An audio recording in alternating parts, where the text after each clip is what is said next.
This is Daniel from the blue corner. And John from the red corner. And I just got back from Gen Con. Well, wait, not like right now, but like a couple days ago. Yeah. But it might as well have been right now because I don't think I've woken up until right now. Yeah, I was going to say. Yeah. It was an exhausting trip, but a great trip. I got to meet some really cool designers and publishers thanks to Topher. He kind of got me in. Also hung out with Love Thy Nerd Topher, guys. friend of the show, has been on an episode. Yeah, that's right.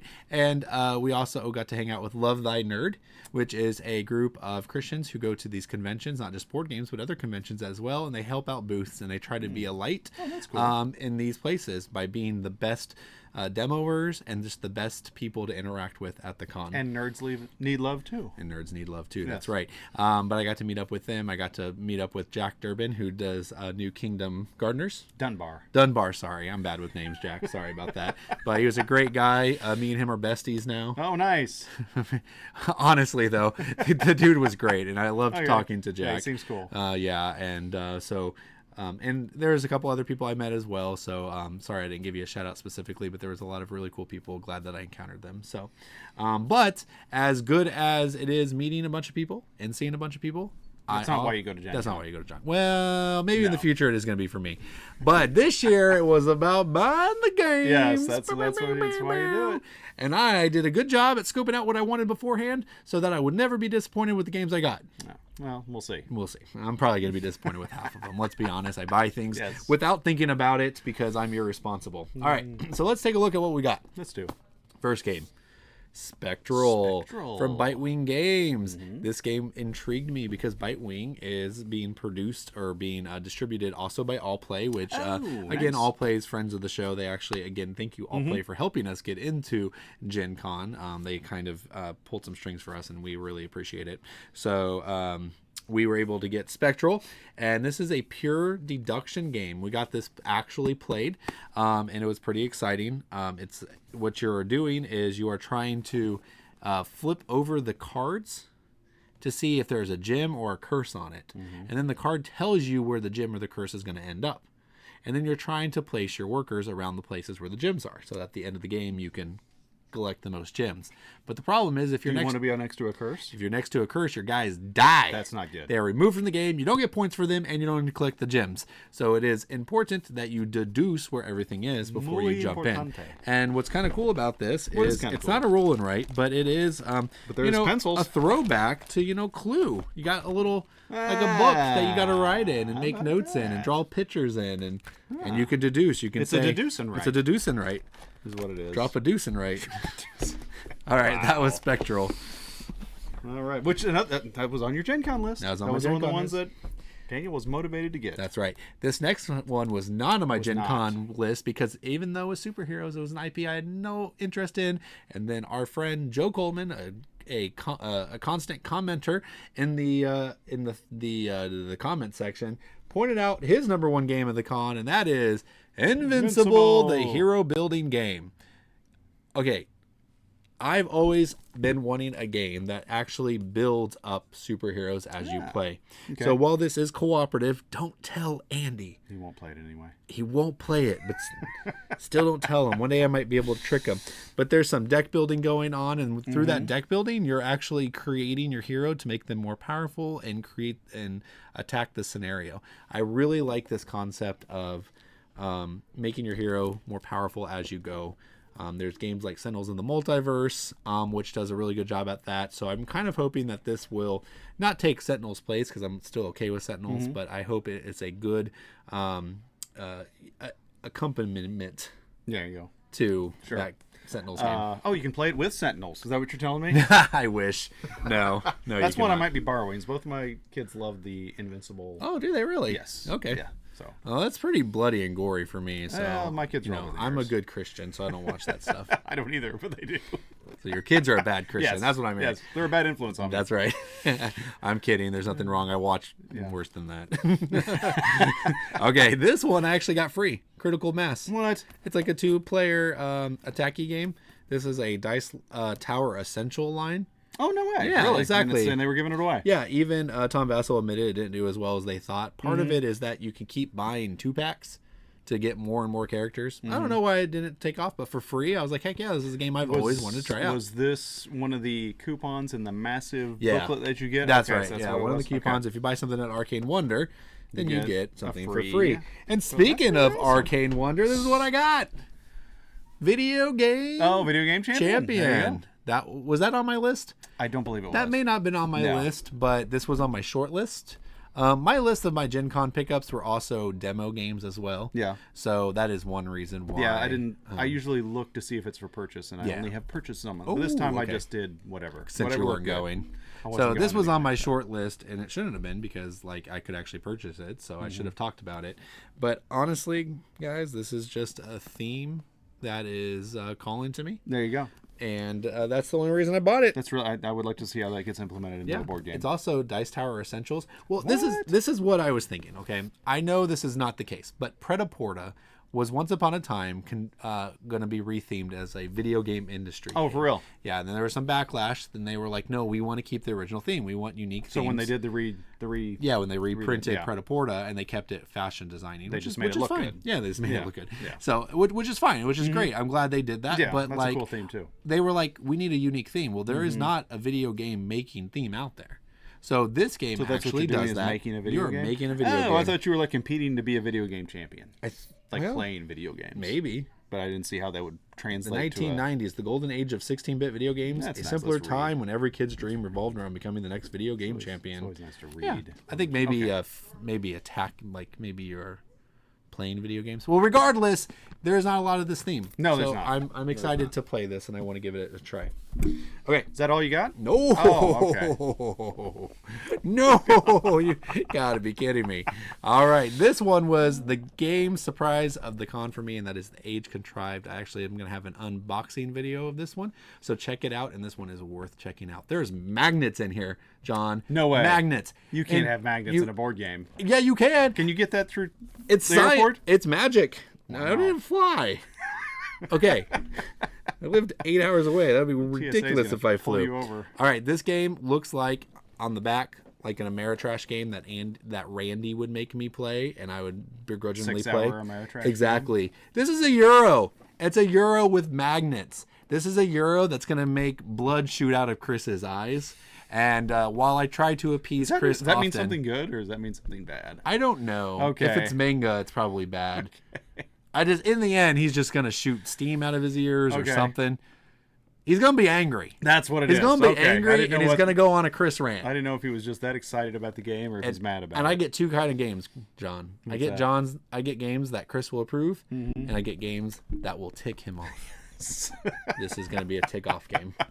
All right. All right. We're gonna take a quick jump to the small games here. I'm gonna show New Kingdom Sawyer. This is Jack Sowers. Sorry, again, can't talk. Jack. This is Jack Dunbar's game. He did actually. It's not his game. It's published by his company. Yeah, it's his company. This is actually by Scott Cable. Okay. Cable. Scott Cable. Cable. Scott Cable. But I'm excited to play this Christian themed game. Not Christian adjacent Joe Bragg, which is a friend of the show. Watch our Joe Bragg episode if you want to know about Christian adjacency. So it's completely explained. it's completely explained. So this is a simple little card game. So Yes. looking forward to that. Yep. Well, his partner at the booth, someone who helps him distribute the games, is Dragon Egg Games, and I got to meet the owner of that company, and he made a game called Nova Lux. Looking forward to it. I didn't look to see what it was about. I met the guy. He was really But cool. it's Cthulhu in space. Yes. I asked him if this was Christian adjacent. He said no. And I said, what? Giant Cthulhu head in space isn't How Christian? could it not be? And he said no. So, but still excited to play Adjacent, it. maybe. Yeah, maybe Perhaps. Christian adjacent. All right. Speaking of name dropping here, Let's do I it. met another designer, Zach. How do you say his last How name? do you say his last name? Eldsvog? Edsvog? Edsvog. Edsvog? Edsvog. So Or he probably made a Edsvog. little game from Envy Born Games. I met the publisher of Envy Born That is a too. little That was and they were really excited about this game. But I got to hang out with these guys for an evening and got to know them. So I wanted to go by their booth and kind of support Confusing them. Lands? But there is a little bit of like Confusion? it's called Confusing Lands. I don't think this is like there's some similarities to maybe King Domino. Only in the fact that you're picking tiles and laying them out, kind of matching yeah. pictures. I don't think it plays like King Domino, though, but that's what it looks like from the back. So when this game released at their local game shop, it kind of just flew off their shelves, and they said it's selling incredibly well. So I'm excited to play this one. What's really good about a game like this? What's that? Is when you put it in a math trade, it looks like a big box game. Ooh, yeah. You'll be like, someone's going to trade me that game for age contrived. For like yeah, exactly. It looks so cool. And they get it, and they're like, oh, okay. But I won't trade that one, even if it's not for me. I mean, I meant the designer. And it looks like a big box. That's what's funny. It looks like a big box game, but it's little. All right. Well, we got another one. Oh, here's some of the hotness. Vegetable stock. This is a 15-minute stock game. Oh, it really is? Yeah. Okay. You know what vegetable stock is, right? What? It's like a soup. Well, yes. It's a play on words. I know. It's like I didn't stock. know if you understood that. Stock market. Yes. Yeah. Yes. I don't know how to speak. I do know language. Okay. I got a quick detour here. This isn't a game, but this is a piece of a game that makes the game playable. Which is really good. Hamburg, the English cards. Hamburg, the deluxe edition on Kickstarter came. It was beautiful. It's wonderful. It's a great game. How many times have you played it? I played it once with someone else's copy of the cards because I was like, I'm going to use the iconography. I'm a gamer. I know how to do this. Unplayable unless you have this. You need this. I can't find this for sale anywhere, but I found it at Gen Con as I was walking past the Queen booth. And I was like, oh, thank you, because I did not want to get rid of that beautiful game. Yep. So now there you go. Now it's playable. To keep it. Now it's playable. I'm going to keep asking him if he's played it yet, now that he's got these cards. Okay. Another hotness game. There it is. Captain Flip. Got to play this with our friend Robert Searing, and I loved it. It surprises me. Why? It's from the designer of like Libertalia and Ethnos. It doesn't look anything like those games, though. But it plays very similar in the fact it's not a similar game. There's simple actions with a lot of depth of choices. Okay. This is kiddie-ish looking, but there's a lot there, and I think kiddie-ish looking? That's not that bad. Kitty looking? It's kitty looking. I was making a joke. That's a cartoon right there anyway. on the front. Anyways, Captain Flip. It Captain was Flip. Nominated for the Spiel des Jahres. Yes. Did not win. Which is surprising because it came out this year.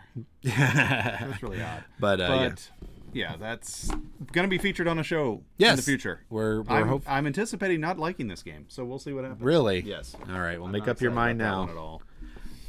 Seriously? I thought this was right up your alley, dude. It's a 15-minute tile laying game. Every game is not created equal. We'll see. You're an enigma wrapped in a riddle. No, all right. I'm contrived. That's what I am. All right, next game. This was on my wanted list. That was. Not Neon Dreams. No. It's Neo Dreams. Neo Dreams. This one actually busted out of the shrink while I was in the hotel waiting for Andy to wake up. And I thought maybe we'd get this played, but we didn't. You know what this actually feels the closest to when reading the rules? Yeah. It's A Wonderful Life. Oh, for real? Yeah, okay, maybe I'll like it after all. It's not gonna be like Wonderful Life, but it's the same thing. You're gonna have these cards, and depending on the level of the card, like you play, like the quality of how you play it determines how powerful the card is, and then you can kind of trigger combos when you trigger some. So if I could play this card, I might trigger everything that came before it. Gotcha. So just a little bit of combo building, a little bit of worker placement. Okay. I will admit, after I read the rules, I was like, I probably could have passed on this. Oh, for real? Okay. It'll be fine, though. I think it'll be good. When you brought it up in the Gen Con show, I was like, okay, you talked about it and everything, and I looked at the picture, I still don't know what's going on with this game. No. So well, I liked the cover. It's fun. I clicked on it because of the cover, and I was like, I'm moving on. It's full of nice terminology like dreamscapes and dreamernauts or something like that. Okay. And Dream or not. Dreamernauts. Okay. It's like Believe It or Not. We're winding down on my pile. Okay. All right. Next one is River Valley Glassworks. Yes, here that's we go. Right. We're winding down, but the quality is improving. That's right. This is one of the best games of the year, likely. I know that All Play has high hopes for this one, that it will be presented for the Spiel des Jahres or Kinder Spiel des Jahres, and it really has a good chance of winning. This was one of the hottest games at Gen Con. Which is cool. They even had the mascots of these two guys walking around, which was really funny. Videos and stuff. I didn't get to see it in person. Yeah, but this is, you've heard this word a lot. A Splendor Killer. Dun, dun, dun. I don't think Joe would ever call it a Splendor Killer because I don't think Joe thinks that way. Joe Wiggins from All Play. But I think it is supposed to compete against Splendor. Well, games like that. It's not like you can't own both or play both. No, you can only own one. So what's really cool about this is that these tiles have stones on them and they flow down the river, and that's done by putting new pieces in. And so you have this mechanic of pushing the board down further and further. This one comes with, well, not this one. This one's actually, what? No, nothing. There's acrylic tiles in here so that it looks like they're floating in the water. Looks really cool. There you go. Okay. River Valley. All right. River Valley. Ready for this one? Have you played Blood Bowl, John? I've played a demo of Blood Bowl. Did you love Blood Bowl? I did not love. Was it the greatest game you've ever played? Did it change your life? It did not. Well, if that changed your life, feast your eyes on this. Look out! Rumble Slam. Is that the one where you had a video of the guy with the? Yeah, he was talking with the ring and the bouncing stuff on it. No, that was age contrived. No, it was a wrestling ring. Oh, the ring? Oh, yeah. It was this one. It was this one. It's like, why were people wrestling in age of So this is Blood Bowl meets wrestling. And Chris me and Chris are big wrestling fans. We have some other friends that are wrestling fans. Yeah. So I'm excited to play this one. So it does come with a ring, but it's not like a bouncy ring. It's a neoprene mat. Oh, it is a neoprene mat? Nice. And I will say... Does that even need to be a neoprene mat? It doesn't need to be. You don't really wrestle, right? You can slam somebody on this and it will absorb the impact on the neoprene mat that comes in here. Chris is that basically what it is? It's like a strategic wrestling game. Yeah, it really is. You have, and what's cool is you have like health, and when you get down to 0 health, you are pinnable, but then you get to roll though, so you can still kick out. That's distract that ref. And if you come back with 1 health. So everybody is and a bat. This one is not the bat expansion. There is expansions that have a chair and a bat and all that stuff. But yeah. It was really cool, and it was the best demo of the con. That was the same. If you had like a ring announcer, you had a ring announcer. Right? If you guys are at a convention and Rumble Slam is there, even if this isn't your type of game, go walk by and listen to the guy do the demo. Yeah. I have a feeling he's going to be at every convention with this company because he claimed he is the only one that can do this job. Is that right? Yeah. Poor guy never took a break either. Wow. It was sad. So, all right, I'm on my last game. Last game? What? Doggerland. Doggerland. This is a game about tile laying and migrating through Pangea and the continent of Doggerland. Which is where? On Earth. Okay. After the flood. Okay. See, so it's like, I'm a flood believer. I gotcha. So it might be a continent that no longer exists. Is that what you're trying to say? It's probably the lost city of Atlantis. Maybe it is. These are Atlanteans fighting mammoths. They're evil rulers, warlords. Wow. That's what it says on the back. You're not helping anyone's interest in this game. Whatever. I just intensified it. But it's tile laying. It looks kind of like Stone Age. You're collecting resources, plotting out lands from your central encampment. Okay. And I'm assuming you're going to be hunting woolly mammoths at some point. I don't know. We don't know. It might have been artist discretion. It could have been artist, but if I'm not killing a woolly mammoth, I'm going to be disappointed. All right, well, those are my games. John did not go to... I did not go to Gen Con. Gen Con, but he's still got games because I have utilized my friends as mules for many years now. Yes. So I had to pay... But I didn't bring much. No. But I didn't ask for much. I didn't. But I had to pay back the favor. So I got John some games. And so I not as entertaining as mine. I really almost thought about having you get that hi-fi game for me. Oh, I demoed that? Yeah, it was fine. Good. You would like it. I'd like it, okay. But I was like, do I need it right now? Can I wait for retail? Yeah, you can wait till retail. Okay. I don't think there's anything special about it at Gen Con. I gotcha. So, yeah. Okay. I've seen it. Saw a few other people got it in there. So. Yeah. But anyway, on my list, if you've seen our show, was Happy Home. I've seen the show. Have you seen the show? Yeah, I did. Awesome. Okay. Happy Home looks like one of those games that's going to get played a bunch because it's probably going to play quickly. It's in the Essentials line of Alley Cat games. There you go. So you have to have it. Gotta have it. So I had to buy it. And I'm just thinking, who's anybody. What a great combo where you have Dream Home. Okay. Where you do they do Dream Home? What's that? I don't think so. Oh, okay. But it goes. I mean, it's the same style of artwork. It's not the exact artwork, but it's that happy, hey, kind of style. If that's an example, if that's a description of a style. Hey, style. Got it. But you look at Dream Home and you're like, yeah, this is welcoming. And then Happy Home, same thing. Yeah, look at that. Anyone wants to play this game. And I can just see. I think we're gonna do that our next game night when we have people over. Is it's gonna be Dream Home and then Happy Home. Why not? There you go. Why not do both? I have Decor. Do you want to borrow Decor? Decorum.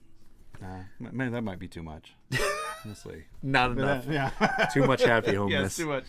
All right, this one I'm excited about. Couldn't be much more different than that. And this was the one that people were surprised it was on my list. And yeah, that's Lords of Baseball. That looks really cool.